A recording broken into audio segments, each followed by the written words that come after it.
Friday night event that we've launched in an effort to try and get networking going a little bit more at the club. We used to do a lot more of these events in the past. Just to introduce myself, I'm the president of the club this year. My name's Dominic Fulder. I've been in Thailand for many decades. I used to be a special correspondent with Asia Week until it was closed down, covering Burma and Cambodia mainly. And these days I work for the Nikkei Asian Review, so my boss is actually sitting on the panel, so I've got to behave quite well. And I was president of the FCCT in 1990 and 1991, when we were in a very different world before the embargo was lifted in Vietnam, when Burma was still a very difficult country to get into, and Cambodia was just opening up. So the world has changed a lot. In the room tonight we have Jonathan Head, who is the past president, and also very active in the club. We have some staff. We have Rung here, who's been with us for half a century, over 40 years. Thaksin Shinawat presented his 25-year award personally. We have Rung Chai at the bar, who's been here for about 40 years as well. We have Ploy, who runs the club and puts up with us. Thank you, Ploy. We have lots of activities. As you know, we have a flagship event every Wednesday, which is our big program.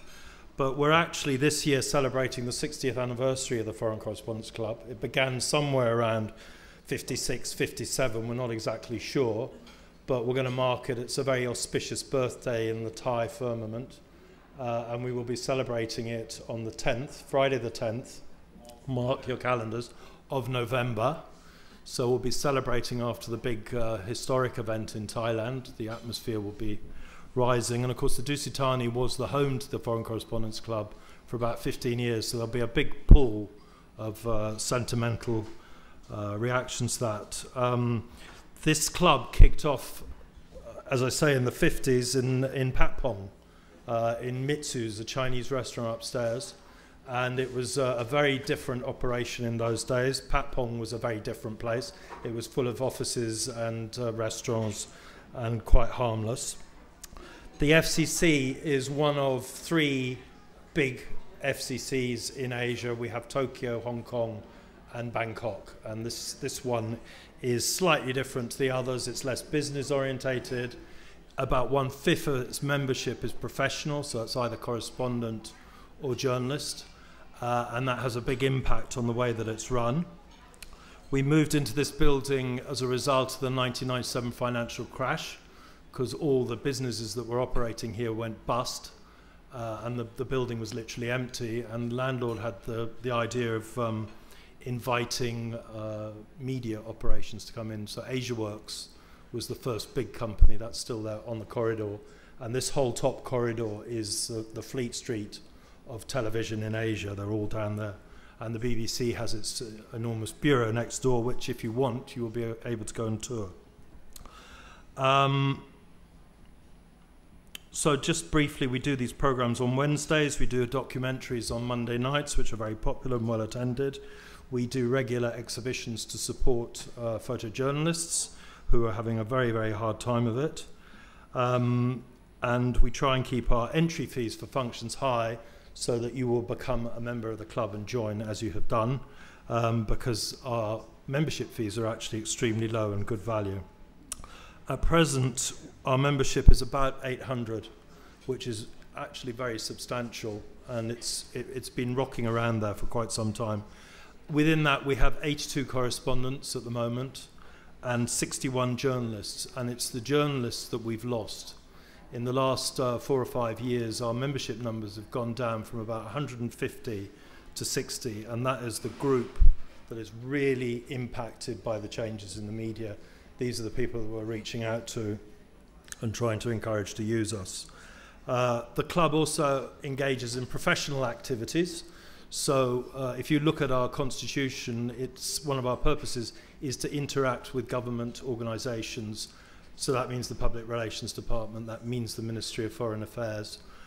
So we've been talking a lot to the Ministry of Foreign Affairs in the past year about all the problems with visas, and I think that has certainly greatly improved. We still have problems with visas for photographers and for videographers.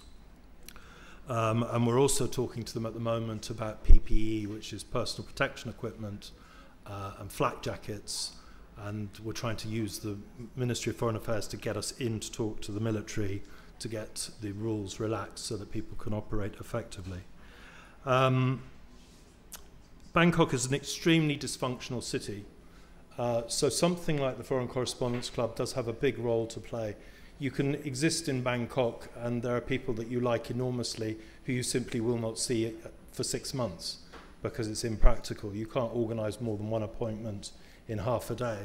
So the FCC has a big role to play in bringing people together, especially when we have professional issues that we share and problems.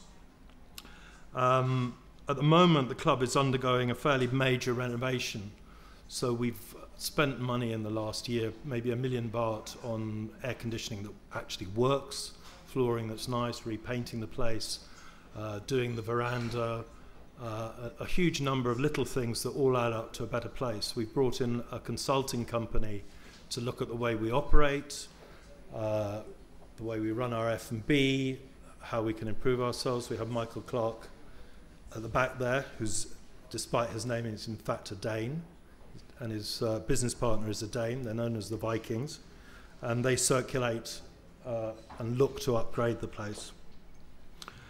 And the last thing on our agenda is to get the audiovisual system up. So I'll be launching an appeal, sort of crowdfunding for that, and we will use the big 60th anniversary as a money raiser to pay back some of the money we've invested in improving the club.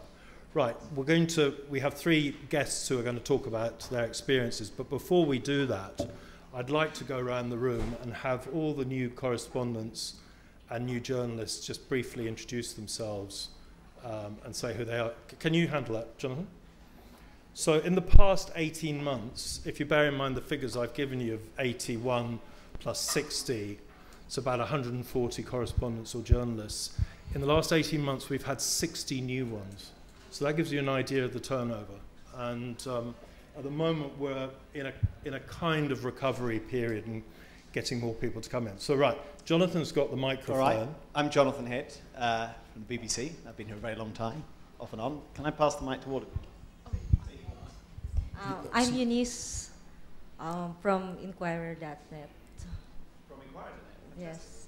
And you're based in Nakhon Ratchasima? Yes, I'm based in Nakhon Ratchasima, and I also contribute stories to other newspapers like The Nation and all those news outlets that are interested in these stories.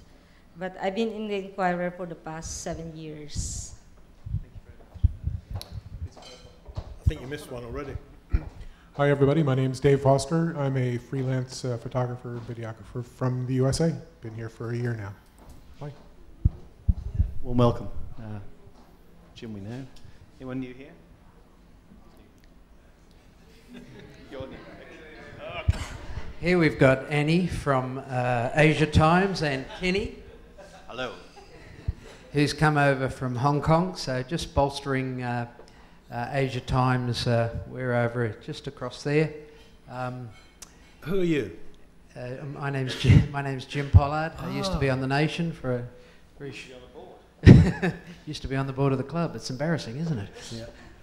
So Asia Times is quite a big presence now. It's very noticeable. You guys are more people. It's nice to see somebody expanding. Yeah. Melinda Page. I've been in Thailand for maybe 2 months, and a freelance writer. I've written for Condé Nast Traveler, for Travel and Leisure, Town and Country, places like that. Welcome to the club. Right. Vincent Vichit Vatican, freelance writer as well, mostly food, travel pieces for South China Morning Post, Jakarta Post. In New York, things like Bon Appetit, and just about, my goal is to write for every national carrier in ASEAN, up to 4 now, so for in-flight magazines. Who have we got? Ian Timberlake, I can see him. Ian, you're not exactly new, are you? Well, he's actually leaving, so he's... Yeah, well, it's kind of complicated. So I'm Ian Timberlake from AFP, but I don't work for AFP here, and I've been coming to Thailand for a long time. I make my home in Thailand, but yeah, I've been here right now for 3 months on sabbatical, you could say, but now I just got this new position, and I finally joined the club, which I really wanted to do for a long time, but because I never was here long enough.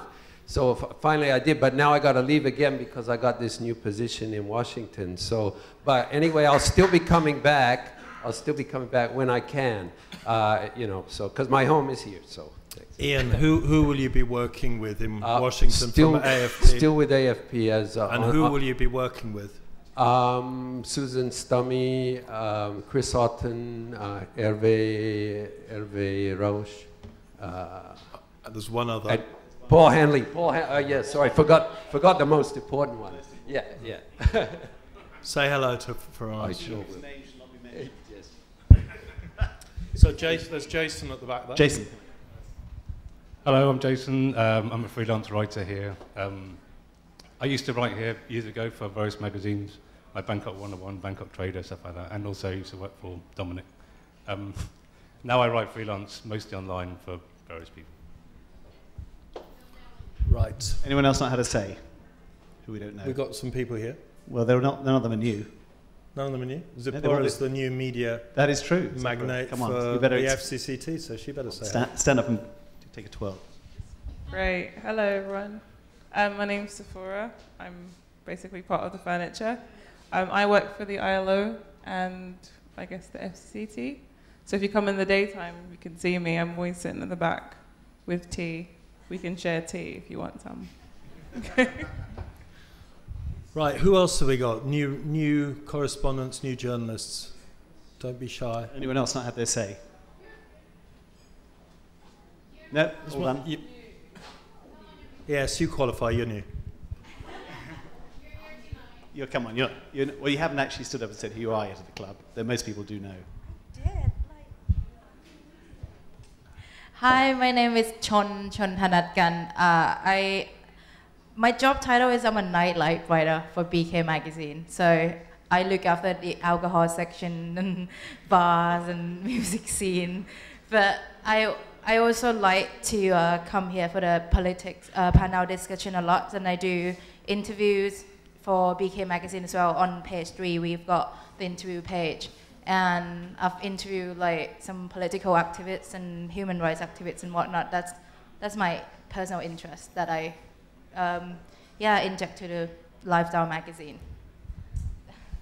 Thank you, Chon. Thanks. Yeah. Who? We've done the rounds. Come on, let's get the show on the road. Any more? We're done.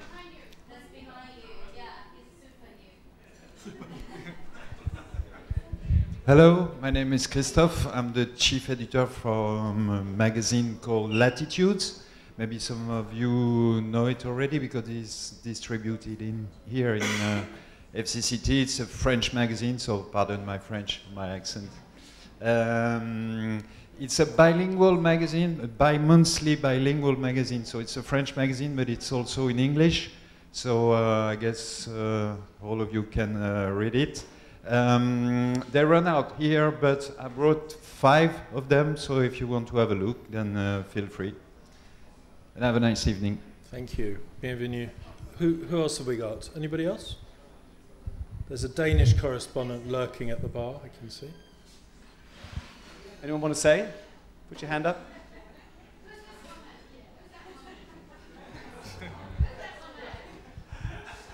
Don, let's get All going. right, we're good.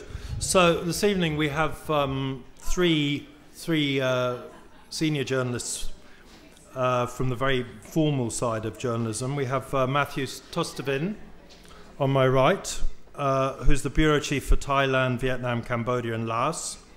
And Matthew began his career as a freelance reporter in West Africa. He's been with the BBC. He joined Reuters in the Congo in 1995. He was the bureau chief for Israel and Palestinian territories, where he covered the demise of Yasser Arafat and the war with Hezbollah. He's been in Africa. He ended up in London as the head of desk and deputy editor for Europe, Middle East and Africa, and then went on to run manage television, pictures and multimedia globally for Thomson Reuters. Matthew, welcome. Next to Matthew, I have Nobuhisa Iida, who's the editor-in-chief of the editorial headquarters for Asia, the Nikkei. Nikkei Group is an enormous publishing newspaper operation based in Tokyo. It has a circulation newspaper of 3 million copies a day, if you can believe it. And it has one of the world's largest surviving bureau systems. I think they have more than 30 bureaus globally. So it's an enormous operation. It runs the Nikkei Asian Review, which is floats back to the Far East Economic Review and Asia Week, but it's a different generation that's existing online. Anyway, Iida-san joined the Nikkei in 1987, City News Department in Osaka. He was stationed in Tokyo. He was the bureau chief in Jakarta from 1999 to 2002. So he covered the turmoil following East Timor's changes. He's been based in Tokyo, and formerly he was the editor-in-chief of Nikkei Business, a weekly business magazine published by Nikkei. And finally, Nisid Hajari, have I pronounced that correctly? Yeah. Okay. Is Asia editor for Bloomberg Views, which is the editorial board of Bloomberg News. And he's also the author of a very highly praised book in 2015, Midnight's Furies, The Deadly Legacy of India's Partition. And he's the winner of the Colby Award for Military and International Affairs. His book has been is a finalist in the Council on Foreign Affairs Arthur Ross Book Award and the Shakti Bhatt Prize. So these are things to watch for.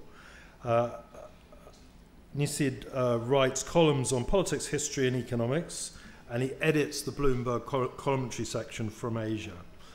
He spent 10 years with Newsweek in Hong Kong, in New York, sorry.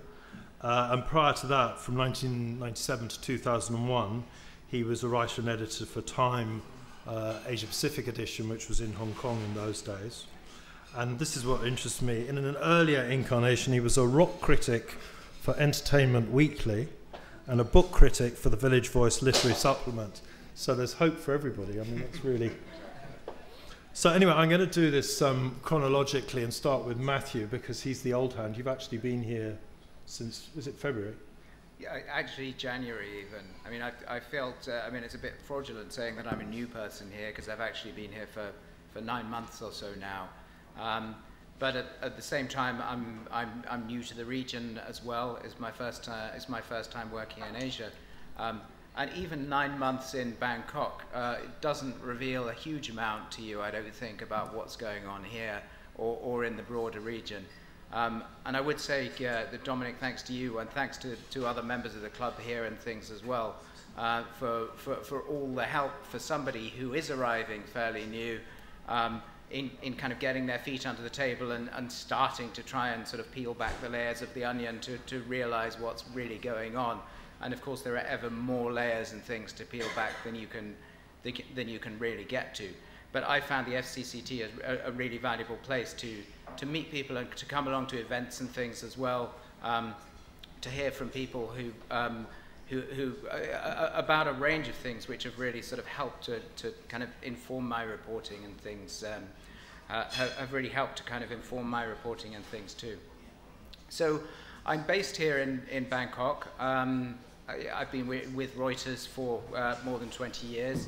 And from here, it's covering not only Thailand, but also Vietnam, Cambodia, and Laos, which is quite a bit to get your teeth into fairly quickly. Earlier this month, I was at very sad occasion in many ways for in the Cambodia Daily, the last evening that they were putting the paper to bed on the last day of the last edition, which was in some ways a privilege, in some ways as a journalist very sad. But I think also in some ways kind of symptomatic of some of the pressures and things that we face not only in this region but in the wider world and things too. It's not the easiest time to be a journalist for many reasons, but in this region with the different forces and things that face us, the different challenges that we have to address, whether it's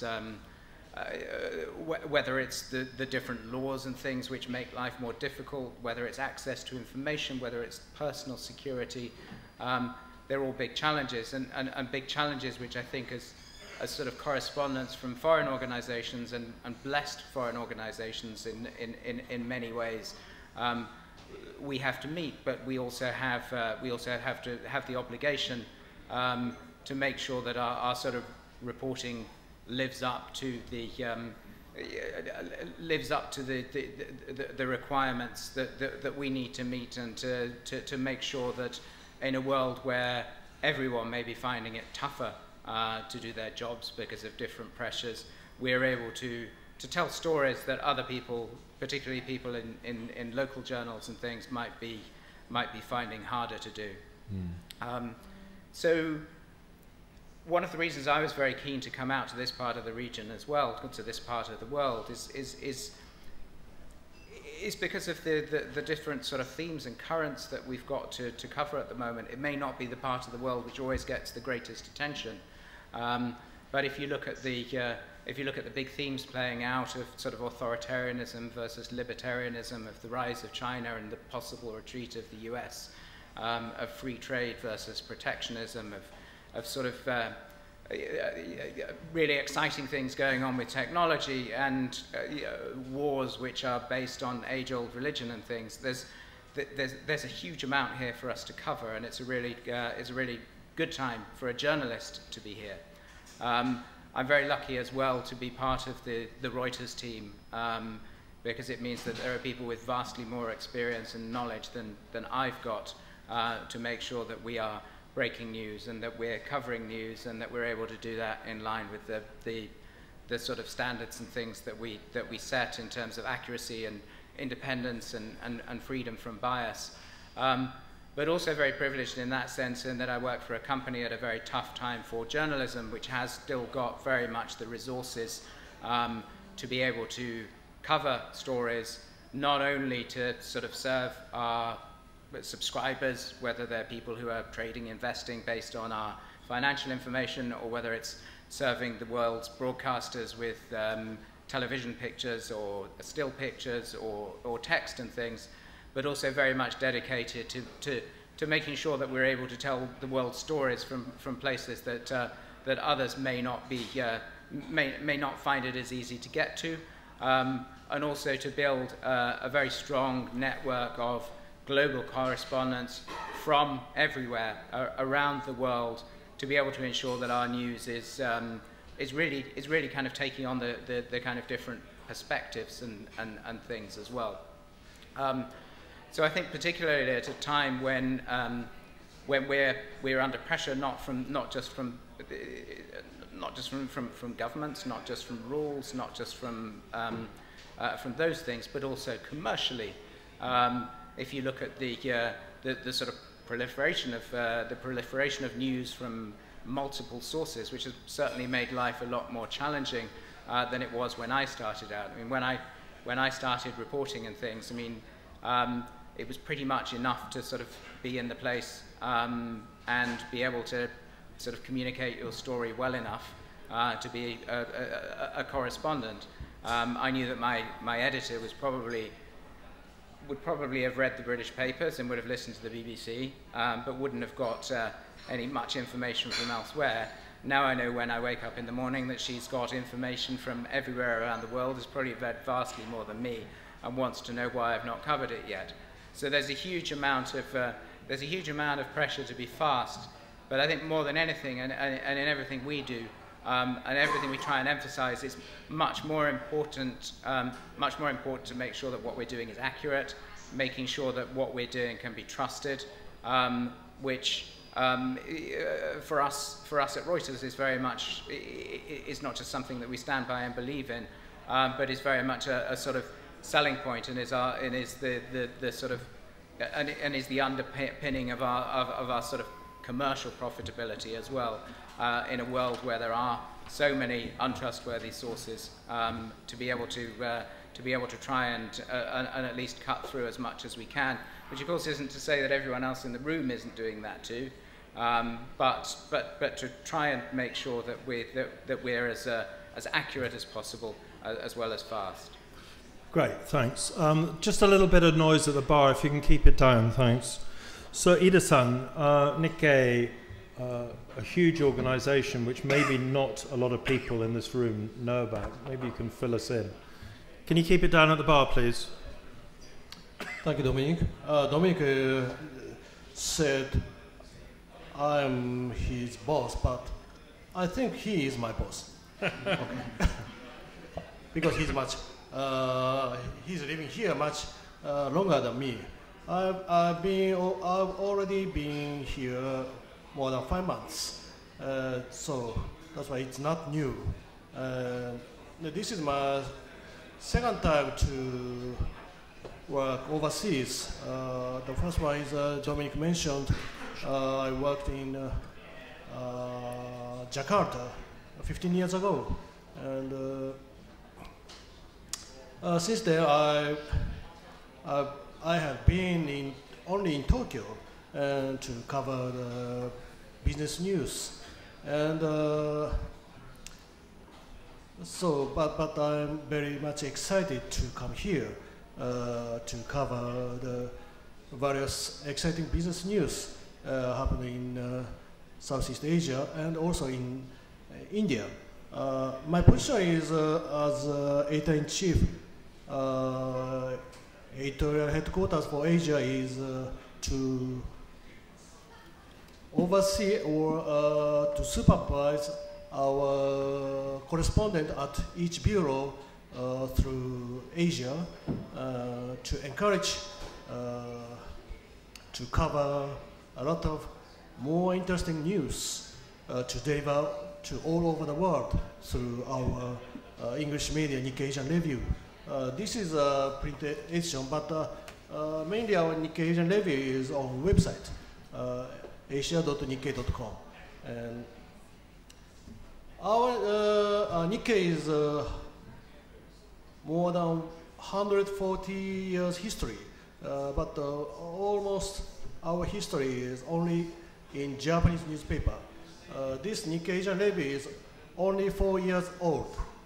This is still kid, but we are eager to develop this media to world-class media. And yeah, journalists is always facing a lot of threat, just like terrorism or the government pressure to press on freedom or something.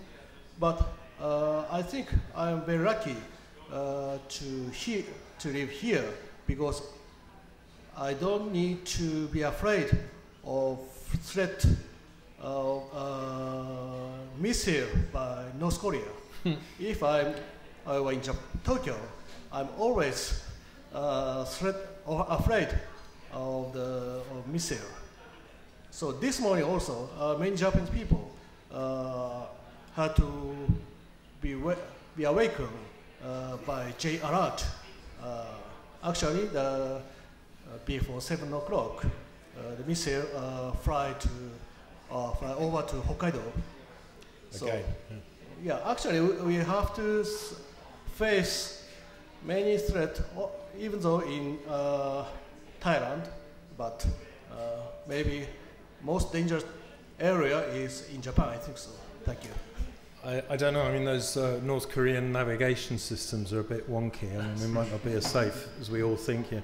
But Iida-san, before I go on to move on, can you just explain why the Japanese Nikkei has suddenly become interested in producing magazines in English? Because it's quite interesting. Actually, at the time when I was correspondent in Jakarta, there used to be the English business magazine, Five-Star Economic Review, published by Dow Jones, based in Hong Kong, maybe. So that is only the English business magazine through Asia. But after the Dow Jones gave up to publish Five-Star Economic Review, there were no English business magazine in Asia. So that's why we try to publish magazine and website in English to cover throughout Asia and to deliver a lot of interesting news to all over the world, especially investors or business persons who are interested in what happened in Asia in economic and business fields. So,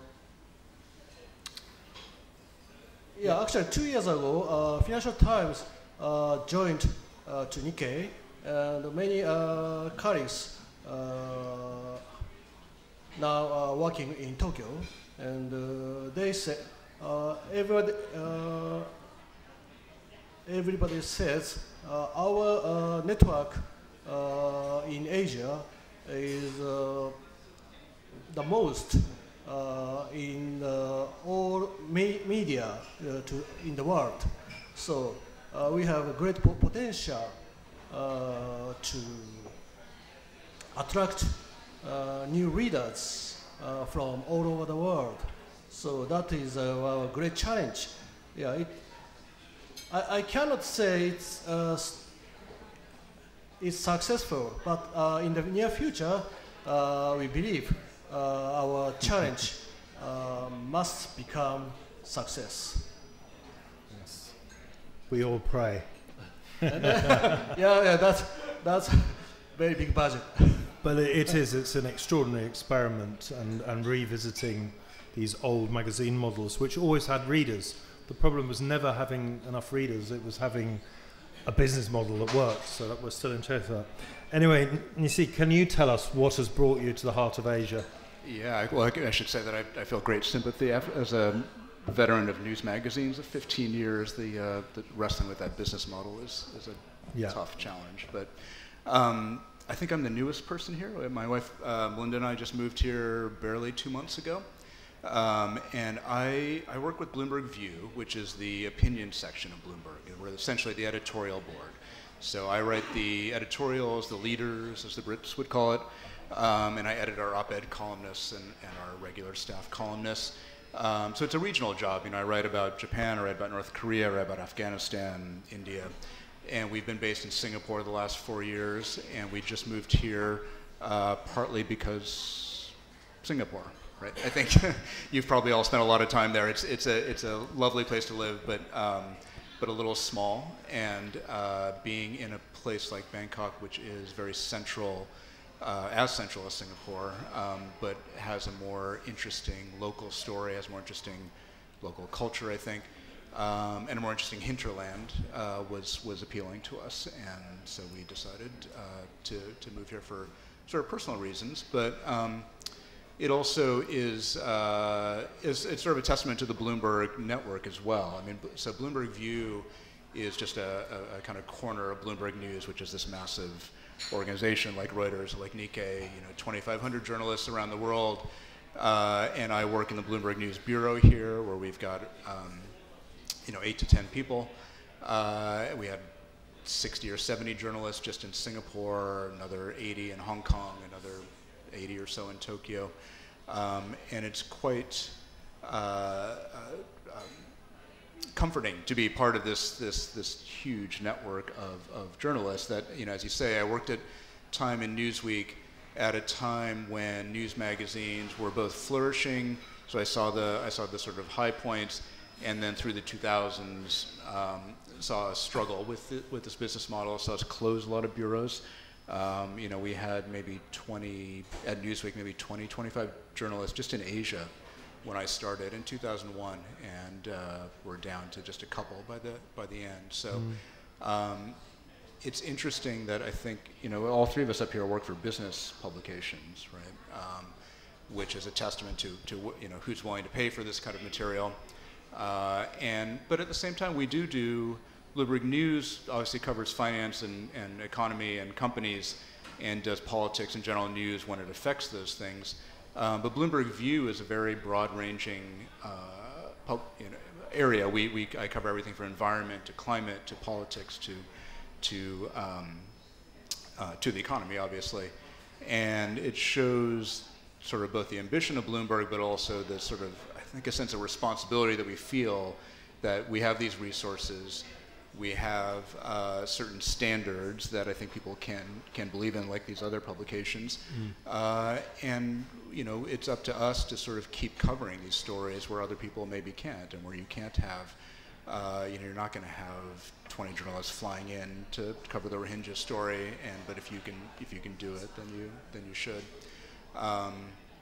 So it's both heartening but you know, also sobering, because you realize that there aren't that many places that can still do this sort of thing.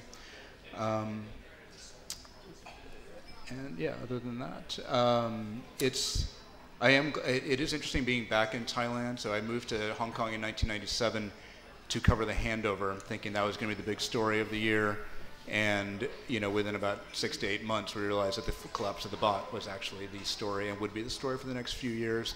So I've seen one version of Thailand, been coming back ever since then, but it's sort of fascinating to be here at a period where there's a very different Thailand and a very different Thailand trying to emerge. I won't claim that I know this story after 2 months here, but I think the next year is going to be extremely interesting for all the journalists in this room. And the other thing that I would just say is you mentioned the book that I did, which is a history book. It's about the partition of India and Pakistan in 1947.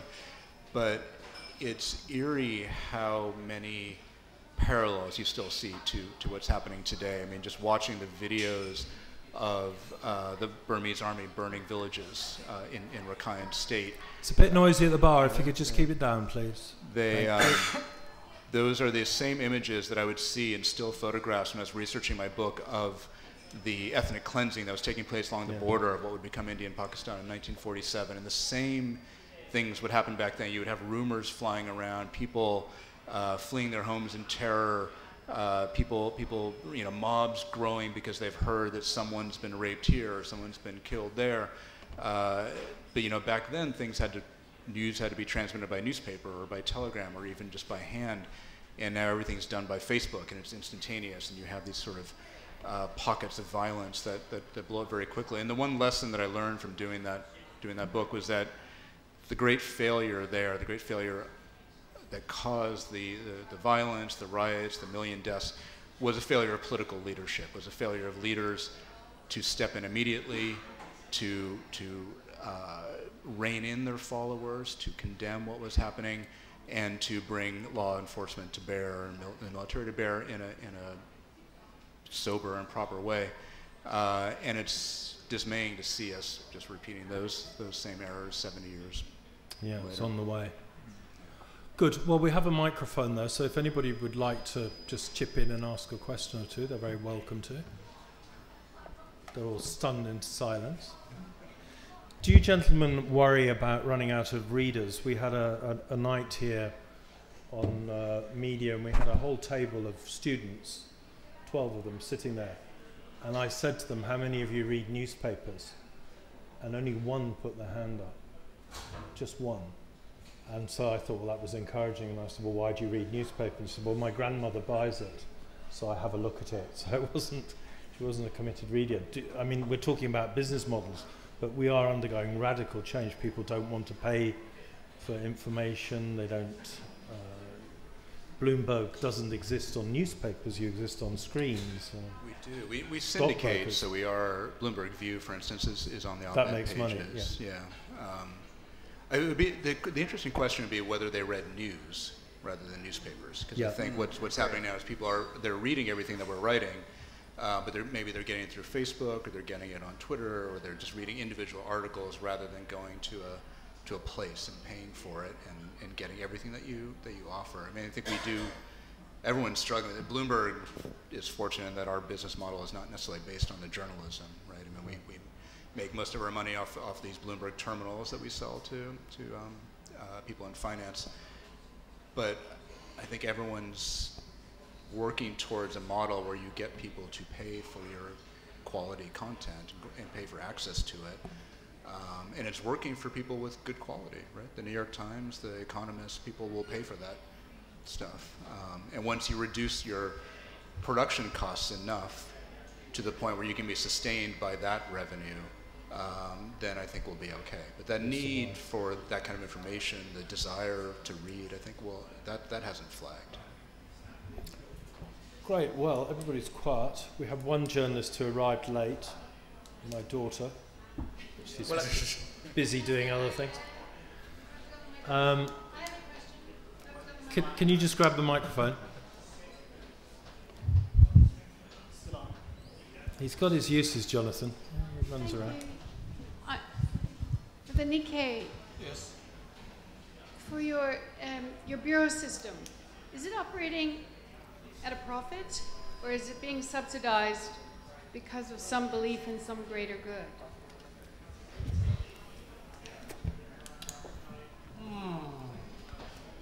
Sorry, what do you mean, the Nikkei? You're saying he has 140 euros.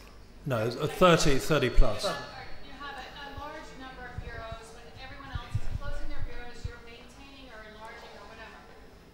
Is that because it's making a profit for Nikkei, or is it because somebody somewhere thinks something more ideological is at stake here? We're going to invest in that ideology, and we need this bureau system to support that. Yeah, only Tokyo head office control every bureaus or in the world.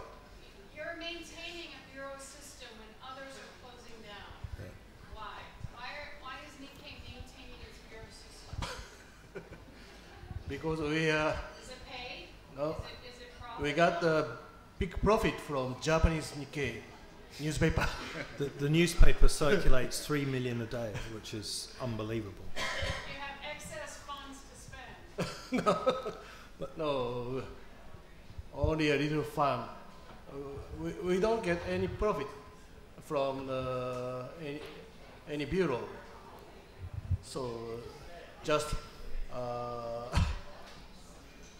we pay only cost. We don't get any profit from each bureaus. The bureaus suck in. I get that. So why maintain it? Why? Why? Quality. Yeah, it's really hard to maintain bureau overseas because it costs so much money. So it's difficult to say correctly because I'm not a manager. But yeah, actually, as Dominic mentioned before, we published Japanese Nikkei with nearly 300 million copies. So that's Japanese. We get a lot of profits from Japanese paper. So that's why we can maintain many bureaus overseas. So, but actually, this is a world trend. The number of readers who want to read a newspaper only in paper is decreasing. So that's why in the near future, we are suffering from the losing profit. So at that time, I don't know how we can maintain the bureaus. So maybe in the near future, the Asian Review will get some profits, hopefully.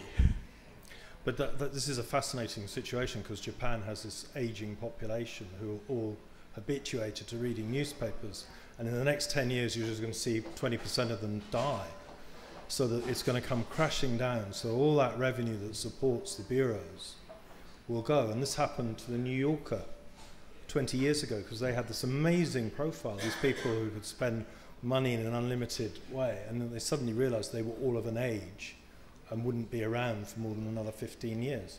That's when Tina Brown was put in to sort of beat it up and do it.